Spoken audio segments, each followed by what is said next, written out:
你是别想抓到我了。臭小子，来！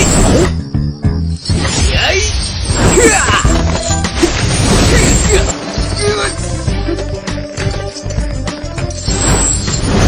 Halo para pecinta film Donghua. So, bagaimana kabar kalian? Semoga kalian dalam keadaan yang baik-baik saja.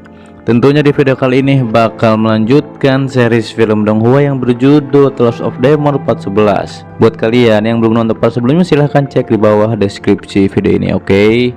Langsung saja kita mulai.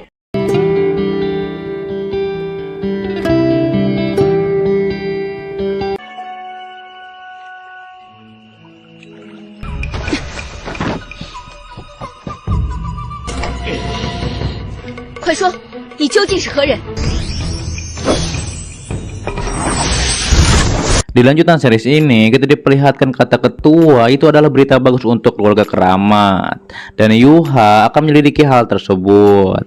Setelah Yuha pergi, kata guru Sen, Yuha sombong sekali dan dia tidak memberitahukan keluarga keramat. Terlebih lagi harusnya diberi pelajaran. Namun ketua pun bilang meski Yuha hanya spiritual iblis tingkat emas, diketahui mereka adalah karakter yang bisa naik ke tingkat legenda. Dikatakan oleh guru Sen, petek di pihak kita dan pasti bisa menang. Tapi ketua menambahkan dia mungkin lebih kuat dari Tuan Yemo. Hal itu pun membuat guru Sen menjadi heran akan hal tersebut. Terlebih lagi ketua pun menyuruh guru Sen pergi ke asosiasi, dan itu untuk membeli beberapa pil asli yang hebat. 看能不能购买一些。 Di sisi lain, para murid sedang melihat poster sayembara, yaitu 50 juta dari asosiasi. Tak lama, Yuha pun muncul dari bukit kegelapan. Ia pun melihat sayembara itu dan ia pun memiliki rencana berpindah ke hutan. Yuha dan anak buahnya pun di hutan. Anak buahnya pun mengatakan harusnya kita menyelidiki asosiasi, dikarenakan untuk apa kristal petir itu. Terlebih lagi, kenapa kita tiba-tiba pergi ke Gunung Suci? Sontak hal itu pun membuat Yuha menjadi marah, dikarenakan di bukit kegelapan yang paling kuat hanya peringkat emas, sedangkan asosiasi penuh dengan orang yang hebat. Ditambah lagi kata anak buahnya, kenapa kita meninggalkan kota? Dikatakan oleh Yuha, jelas kita akan mencari kristal itu. Ditambah lagi, pasti banyak keturunan bangsawan yang ikut serta dalam pemburuan, dan mereka bisa menculiknya. Akan tetapi, Yuha menjadi marah akan hal itu, dikarenakan untuk apa menculiknya? Akan lebih baik kita mendapatkan kristal petir, dan itu pasti mendapatkan 50 juta. 蠢货！ Sementara itu di asosiasi terlihat Nili menjelaskan setelah menggabungkan dengan kristal petir bisa digabungkan dengan rumput api spiritual. Lalu tak lama Presiden Gujan pun muncul. Di situ Presiden pun punya sesuatu untuk ditanyakan kepada Nili. Presiden pun menanyakan apa Nili ingat tentang buku medis, dan tentu saja Nili ingat. Presiden pun ingin dia menerjemahkannya. Diketahui itu untuk menyelidiki pil berkualitas tinggi. Itu sebabnya ia ingin meminta bantuan kepada Nili, dan Presiden ingin Nili menerjemahkannya. Dan itu adalah permintaan dari keluarga Feng Shui.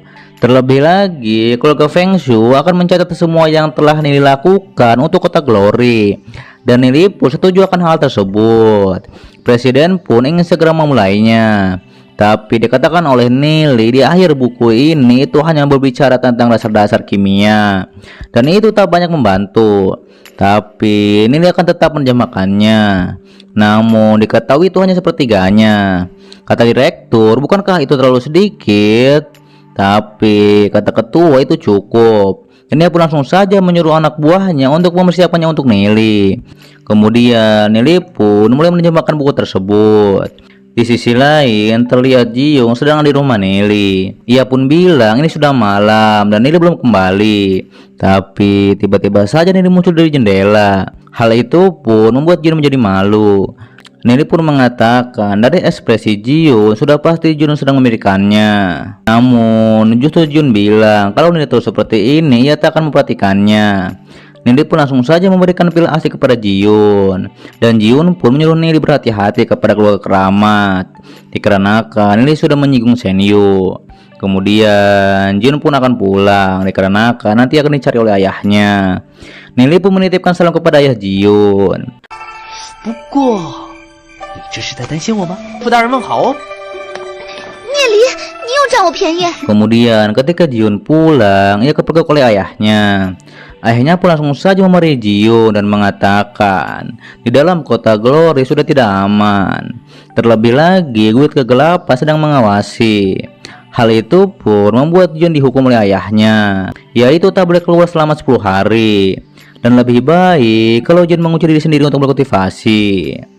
Lalu Jun pun mencapai tingkat perak. Di situ Jun mencoba menjelaskan tentang kejadian di gua es sebelumnya. Sontak hal itu pun membuat ayahnya menjadi marah dikarenakan Jun menuju area yang berbahaya.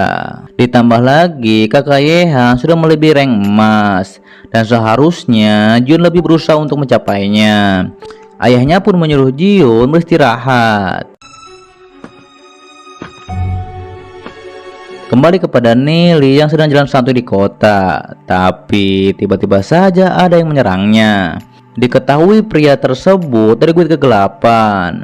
Pria itu pun terus menyerang Nili, namun Nili dengan mudah menghindarinya. Dan Nili pun berhasil mengalahkannya dengan satu serangan. Akan tetapi ketika pria itu kabur, Nili pun menyerangnya dengan senjata orang itu kembali.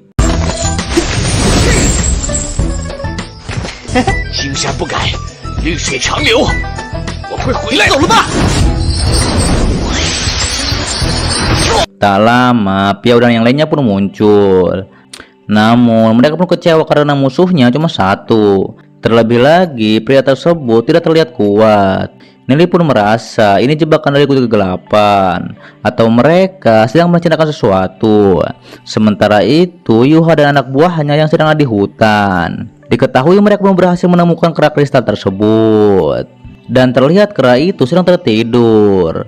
Kemudian mereka pun mencoba untuk menangkapnya secara diam-diam. Tapi tiba-tiba saja Yuha justru bersin yang menyebabkan kera itu terbangun. Kembali kepada Nili yang sedang mengamati buku Kekaisaran Zamrud. Diketahui itu 10.000 tahun yang lalu. Diceritakan pada zaman Kekaisaran Zamrud, spiritual iblis belum muncul. Dan manusia menghubungkan 770 titik yang menghubungkan 14 meridian. Terlebih lagi itu dilatih, dan itu bisa memanfaatkan kekuatan 10 kali lebih kuat daripada biasanya. Kata Nili, hanya sesuatu yang bisa digunakan untuk memperkuat tubuh. Nili pun langsung saja membaca kembali buku Kekaisaran kuno. Diketahui di kota Glory terdapat banyak harta, dan Nili akan memerisi harta ini. 没想到光辉之城还有这么多宝藏。 Lalu di pagi harinya, Duzilin lainnya pun muncul. Dan mereka pun melihat Nili. Lalu pun bertanya, kenapa Nili masih ada di sini? Lalu pun terkejut dikarenakan Nili membaca buku semalaman. Di situ Nili pun menyiapkan sesuatu untuk mereka. Lalu pun langsung mencobanya dan itu berat sekali. Nili pun bilang, letakkan itu di kaki kalian agar menambah berat. Terlebih lagi itu juga bisa memperkuat tubuh. Tapi kata Duze ini terlalu berat. Nili pun akan mengajari teknik energi. Setelah mempelajarinya, mereka juga bisa seperti Nili. 你们学会之后就能像我一样了。哇，那你快教我。 Lalu Nili pun menyalurkan energi pada Lao. Dan Nili menyuruh Lao berkonsentrasi. Kemudian dilanjut mereka semua pun berkultivasi. Dan pada akhirnya Lao pun berhasil mengangkat barang itu dengan sangat enteng. Sedangkan Nili terus membaca, dikarenakan banyak buku yang harus Nili baca. Setelah hal tersebut, Ning pun muncul. Dikatakan oleh Ning ia masih ada yang belum tahu tentang prasasti. Dan ia pun meminta Nili mengajarinya. Kemudian Ning pun duduk di samping Nili. Dan Nili akan mengajarinya. Sementara itu, terlihat Duze dan yang lainnya pun sedang berlatih. Diketahui mereka berlatih di lapangan, tapi mereka diejek oleh murid yang lain. Murid itu mengatakan latihan mereka sangat payah. Terlihat Lao pun ingin istirahat sebentar. Lao pun langsung saja melepaskan barang yang berat tersebut, dan ia pun melemparkannya pada murid itu. Hal itu pun membuat murid itu terguncang. Terlebih lagi yang lain juga melemparkannya. Terlihat itu membuat murid tersebut jatuh. Setelah bangun, ia pun langsung kabur begitu saja.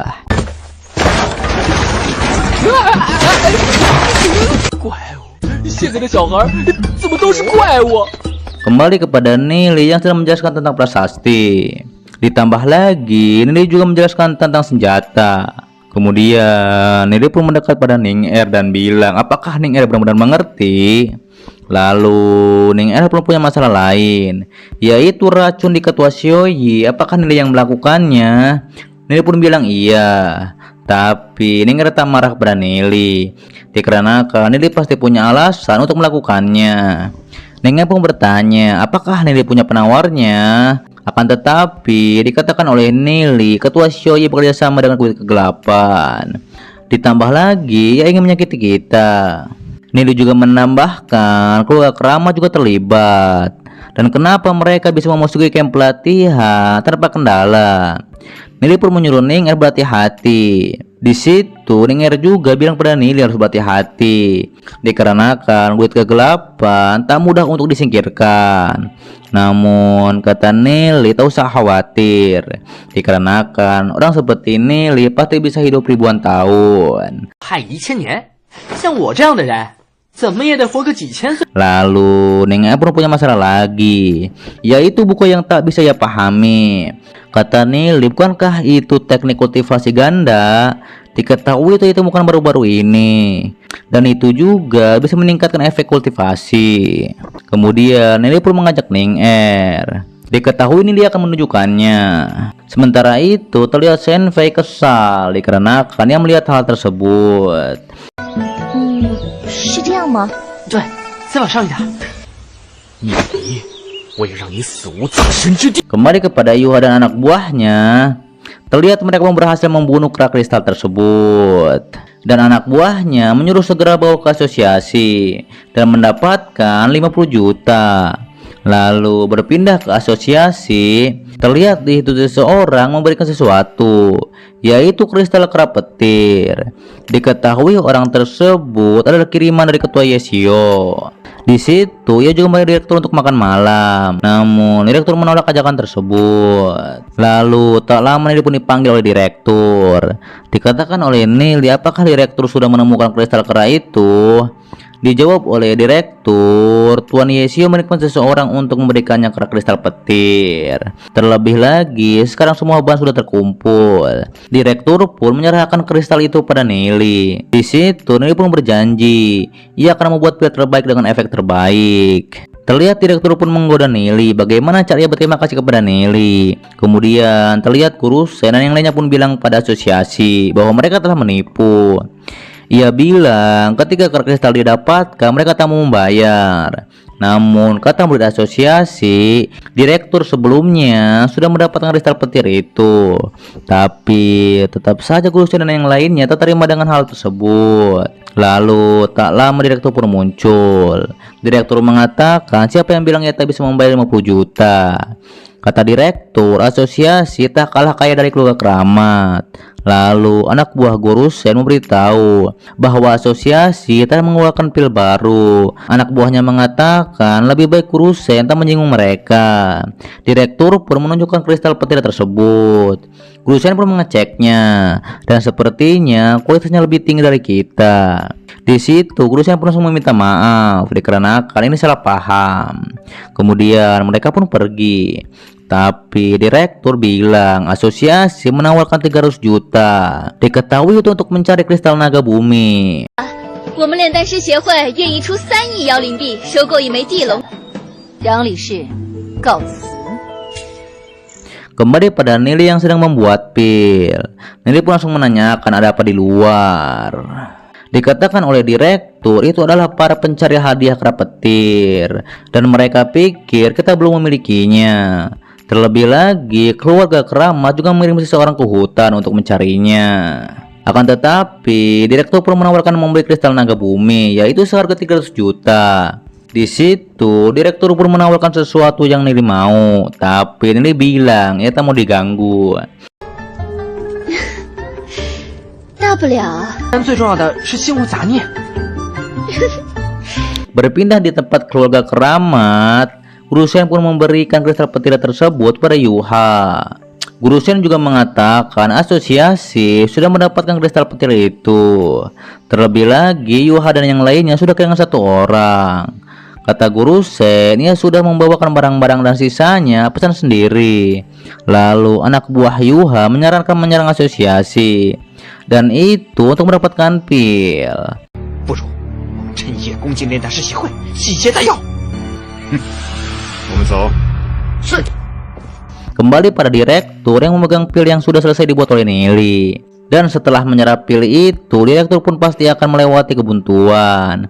Nili juga menyarankan direktur mencari tempat.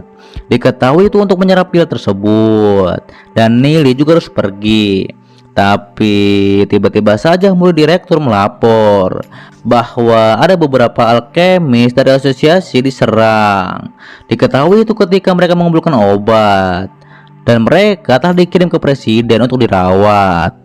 Terlebih lagi orang-orang itu memaksa agar pil yang dimurnikan diberikan kepada mereka. Direktur pun akan pergi, dan dia pun bilang pada Nili, apa ini ulah keluarga keramat? Tapi kata Nili, keluarga keramat tak memiliki alkemis. Sontak mereka berdua pun menyadari bahwa ini pasti ulah dari keluarga kegelapan. Nili pun langsung saja tak akan membiarkan hal ini. Direktur juga akan memperketat keamanan. Direktur juga bertanya apakah Nili perlu beberapa orang untuk melindunginya, dikarenakan Nili mungkin adalah target mereka. Namun Nili tak mau, karena untuk saat ini tak ada yang tahu bahwa Nili adalah pembuat resepnya. Kemudian Nili pun pergi. Namun ketika di jalan, Nili pun dipantau oleh seseorang. Di malam harinya terlihat direktur sedang motivasi, dan pil itu benar-benar memiliki efek lebih. Dan ia pun mengakhiri kultivasinya dan akan mandi. 终于晋级了，这丹药果真是效力非凡，看来今日是不宜继续修炼了。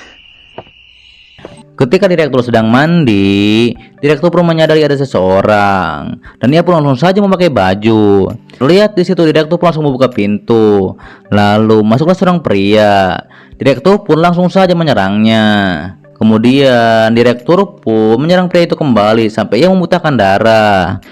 Direktur juga bertanya siapa kau, tapi pria tersebut justru mengeluarkan gulungan, dan ia pun langsung saja menyerang direktur. Namun pada akhirnya pria itu pun berhasil dipukul mundur, dan ia pun langsung kabur begitu saja.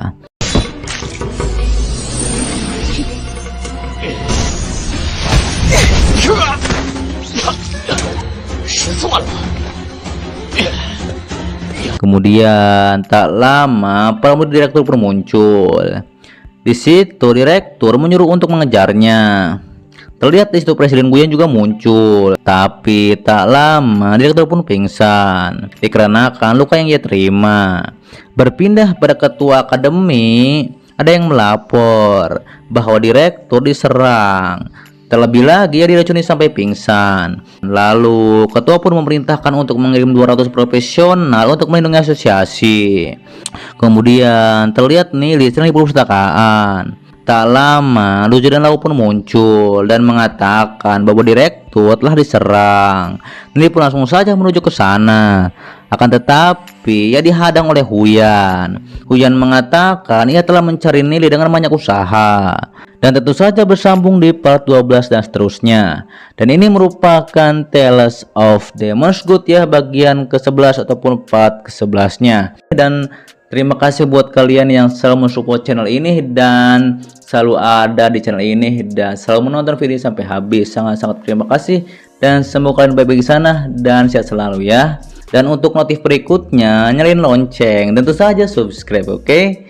Dan itu di kiri kanan atas ataupun di bawah juga banyak video yang lainnya, silahkan disimak kembali. Sampai jumpa kembali di video selanjutnya. Till next time and goodbye.